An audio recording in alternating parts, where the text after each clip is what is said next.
Welcome, logistics professionals and strategic planners, to this explainer. Today, we're diving into a fascinating yet absolutely critical topic for anyone managing the global movement of goods. We're going to explore how a single, narrow maritime choke point can cause immediate, cascading disruptions across your entire global supply chain. We're talking about the Strait of Hormuz. We'll be doing a deep dive into assessing the strategic risks it poses to international trade and exactly why it deserves your absolute attention as you build out your forecasting and contingency models. Let's get right into it. Here's a quick look at our vulnerability audit agenda. We'll be hitting Section 1, the two-day disruption risk. Section 2, mapping the energy lifeline. Section 3, geopolitical threat, U.S.-Iran. Section 4, cascading supply chain impacts. And finally, Section 5, assessing India's vulnerability. Starting things off with Section 1, the two-day disruption risk. I want you to imagine this scenario for a second. A tiny maritime corridor suddenly shuts down, just completely blocked off to all commercial shipping. How long do you think it would take before the entire world feels the operational impact? Like, how long before global petrol, diesel, and gas prices start to aggressively spike, completely throwing off your baseline forecasting models and transport budgets? Well, the answer is a mere 2 days, just 48 hours. That's staggering, right? It just proves how incredibly fast a localized bottleneck can completely shake up the global economy. You really don't need a month-long blockade to feel the pain in the logistics industry. To understand why that timeline is so incredibly short, we just have to look at how modern global logistics actually operate. We live in an era of hyper-efficient, just-in-time supply chains. Gone are the days of massive, bloated warehousing and endless strategic reserves buffering every single market. The system is designed for maximum efficiency, which inevitably means minimum redundancy. So when the tap is turned off at a major choke point, the reaction is literally immediate. Plus, the commodities futures market isn't going to sit around waiting for a physical shortage to hit the actual pumps. The moment a credible threat of closure materializes, traders panic. Within 48 hours, that market panic translates into hard numbers, triggering a massive shockwave across energy markets globally. That's exactly how tightly wound our modern supply chains really are. Moving right along to Section 2, mapping the energy lifeline. So what are we actually looking at here? By definition, the Strait of Hormuz is a narrow maritime route connecting the oil-producing nations of the Middle East to the rest of the global markets. When we talk about global choke points in freight and transit, this is the absolute prime example. It's essentially a geographic funnel that a massive percentage of the world's energy has to squeeze through every single day. And what's truly remarkable is the physical scale of this choke point. At its narrowest point, the entire strait is only 21 miles wide. But get this, the actual shipping lanes, the deep water channels that can safely handle those massive commercial supertankers, are just 2 miles wide in either direction, separated by a 2-mile buffer zone. It's a stunningly narrow needle to thread for the vessels carrying the fuel that powers global trade. Geographically, we're dealing with a highly precarious setup. Flanking the northern coast, you've got Iran, while Oman and the United Arab Emirates sit to the south. They physically border this narrow strait, essentially holding the geographic keys to the corridor. But consider the other side of the ledger for a moment, the reliant exporters. Major global energy players, Saudi Arabia, Kuwait, Iraq, and Qatar, rely almost entirely on this specific corridor to export their vast reserves of crude oil and liquefied natural gas. They are practically geographically locked in. Their entire economic model and, really, their ability to supply the energy your supply chains run on requires safe, uninterrupted passage through these flanking nations' territorial waters. Millions of barrels of oil are loaded onto tankers in the Persian Gulf every day, and every single one of those tankers has exactly one way out to the open ocean. Because of this massive reliance by some of the world's largest energy producers, this narrow passage has rightfully earned the title of the oil lifeline.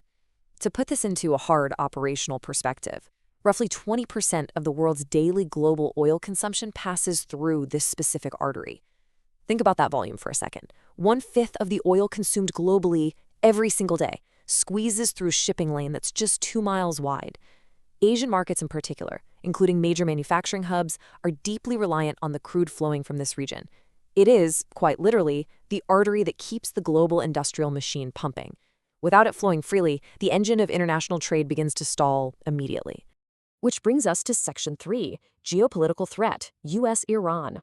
For supply chain managers, keeping an impartial eye on the historical escalation ladder between the United States and Iran is absolutely crucial, simply because those tensions directly impact the viability of this route. Over the years, these geopolitical frictions have fluctuated, and they typically follow a very specific, observable pattern. Step 1 often involves the imposition of international or bilateral sanctions aimed at restricting economic activity. Step 2 usually sees an increase in aggressive war rhetoric, military posturing, and mutual threats exchanged between the nations. And Step 3, which is where things get directly disruptive for logistics and procurement, manifests as actual maritime security threats. We're talking about the harassment, seizure, or even direct attacks on commercial vessels navigating the Strait. Whenever this escalation ladder is climbed, it invariably leads to persistent global fears of an outright closure, sending immediate panic through the commodities and freight markets. All right, Section 4, Cascading Supply Chain Impacts. So what is the exact chain reaction down to your bottom line if this route actually closes? Well, a severe domino effect begins immediately. The very first trigger is a significant drop in global oil and gas supply. Because there are limited alternative pipeline routes to bypass the Strait, millions of barrels are just instantly trapped. With restricted supply, the immediate next step is rapid fuel price inflation. Petrol and diesel become vastly more expensive practically overnight. For you logistics professionals, this translates instantly into major freight rate spikes. But the mechanisms here actually go way beyond just the cost of fuel. Before a single drop of fuel is physically restricted, war risk premiums on maritime insurance policies skyrocket. If an underwriter sees an elevated risk of a tanker being attacked or detained, the cost to insure that vessel and its cargo goes through the roof instantly.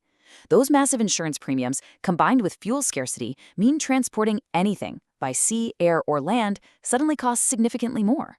Finally, those skyrocketing transportation costs bleed into the price of every single transported good, resulting in broad macroeconomic inflation that hits every sector of the global economy. It's a textbook chain reaction, starting in one narrow strip of water and ending directly on your company's balance sheet.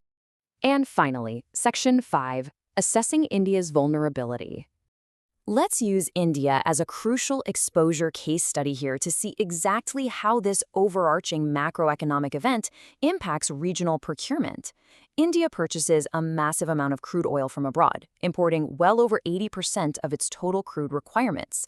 This simple fact makes it a prime example of a reliant economy highly exposed to the health of this specific maritime route. They don't produce nearly enough domestically to fuel their huge, rapidly growing economy, which means their national supply chains are tightly tethered to the stability of the Middle East. And this has massive implications, not just for India, but for the rest of the world. If energy costs spike, the operational costs for Indian manufacturing surge. This means sectors like pharmaceuticals, textiles, and technology hardware face immediate margin compressions. If you're a procurement manager in Europe or North America sourcing raw materials or finished goods from India, this local energy crisis suddenly becomes your direct supply chain delay and your operational cost overrun. A bottleneck thousands of miles away forces India to face severe localized fuel inflation almost immediately. Everyday consumers and local logistics networks see instant spikes in domestic petrol and diesel prices, slowing down last-mile delivery and internal transit. Simultaneously, businesses face soaring import costs across the board. Because so much of India's import bill is tied up in energy, a price spike literally drains foreign exchange reserves and weakens the local currency, making all other imported goods way more expensive. Ultimately, this nasty combination of inflation and escalating costs destabilizes overarching economic growth. It perfectly illustrates how a localized geopolitical event morphs into a massive domestic economic hurdle for importing nations, rippling out to touch every single partner in their trade network. To wrap up this explainer, just keep this in mind. Massive global supply chain problems often start at very small, highly concentrated maritime routes. This vulnerability is baked right into the physical geography of the Earth. You can't simply optimize it away. Which leaves us with one critical question for your future logistics strategy, looking directly at your own operations.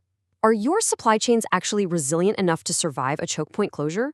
Think deeply about your contingencies, map out your Tier 2 and Tier 3 supplier exposures, and really evaluate your true risk. Because as we've seen today, you might only have a 48-hour window before those global shockwaves hit your balance sheet.